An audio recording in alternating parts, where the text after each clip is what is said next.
اور بندہ آ گیا اللہ کے فضل و کرم سے، پھر ہمیں کوئی حق نہیں بنتا کہ بے ایمانوں کا ساتھ دیں۔ عزیز بھائیوں، ہر جگہ پہ یہی اصول ہے، جب ایماندار آ جائے پھر بے ایمان پیچھے ہو جاتے ہیں، قابل آ جائے نااہل لوگ پیچھے ہو جاتے ہیں۔ اس لیے آپ سے گزارش ہے، اللہ کے لیے اپنے اس عظیم الشان قائد کو اور ایماندار اور پڑھے لکھے لیڈر کو ووٹ دیں۔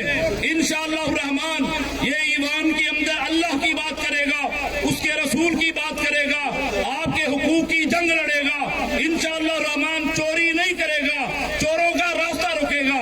ہمیں چاہیے کہ ہم ووٹ والے دن 8 فروری کو خود بھی نکلے، اپنے اہل خانہ کو بھی نکالیں اور اس عظیم الشان امانت کو اہل لوگوں کے سپرد کریں۔ اللہ میرا آپ کا ان کا حامی و ناصر ہو۔ دروازے پہ کھمبا لگاتے چلو، دروازے